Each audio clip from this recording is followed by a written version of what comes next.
सीधा लिए चलते हैं आपको। पीसीसी चीफ गोविंद सिंह डोटासरा अपनी बात रख रहे हैं। बहुत बड़ा फैसला जो सुप्रीम कोर्ट ने दिया है।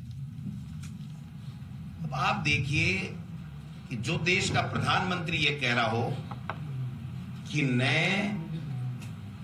खाऊंगा न खाने दूंगा, आप देखिए कितना बड़ा घोटाला, देश का सबसे बड़ा घोटाला जो इलेक्ट्रोल बॉन्ड के जरिए किया गया है, ये राफेल फाफेल सबको पीछे छोड़ दिया। नोटबंदी घोटाला, राफेल घोटाला, ये जो घोटाला है ये तो सबको ही मात दे गया। चोरी और सीना जोरी, कहावत सुनिए कि चोरी और सीना जोरी। अब आप देखिए कि किस प्रकार से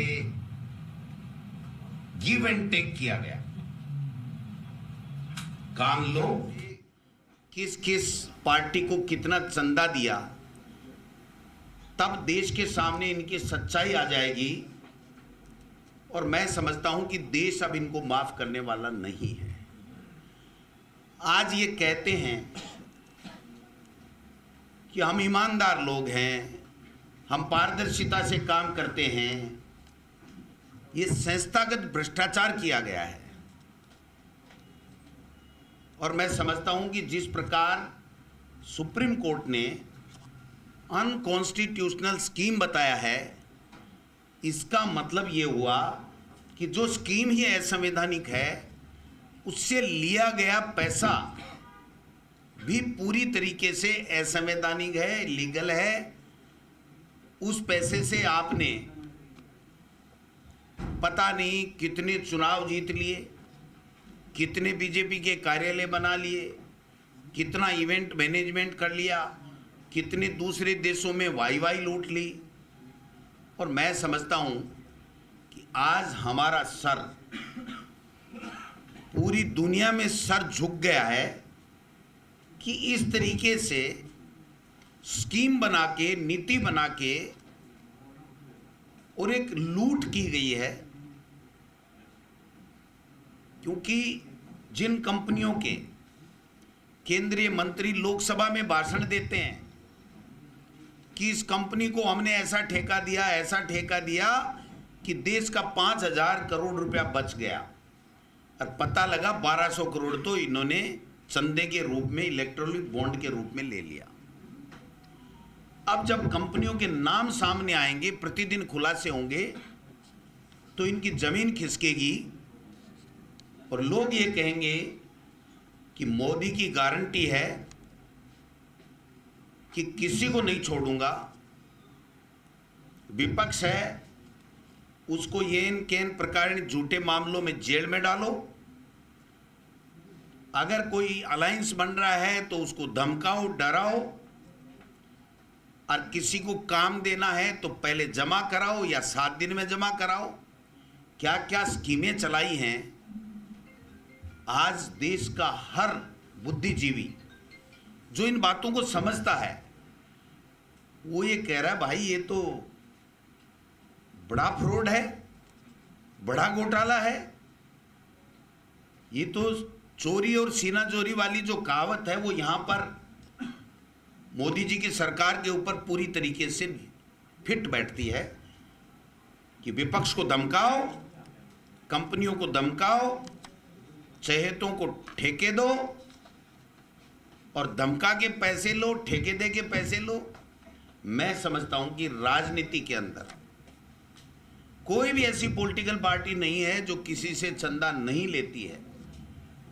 लेकिन अगर वो सत्तारूढ़ पार्टी है और गिव एंड टेक करती है, किसी काम के बदले या किसी जांच को प्रभावित करने के बदले या आपके अपराध को छुपाने के बदले अगर उसने पैसा लिया है, तो देश और दुनिया में उससे बड़ा बेईमान कोई हो नहीं सकता है।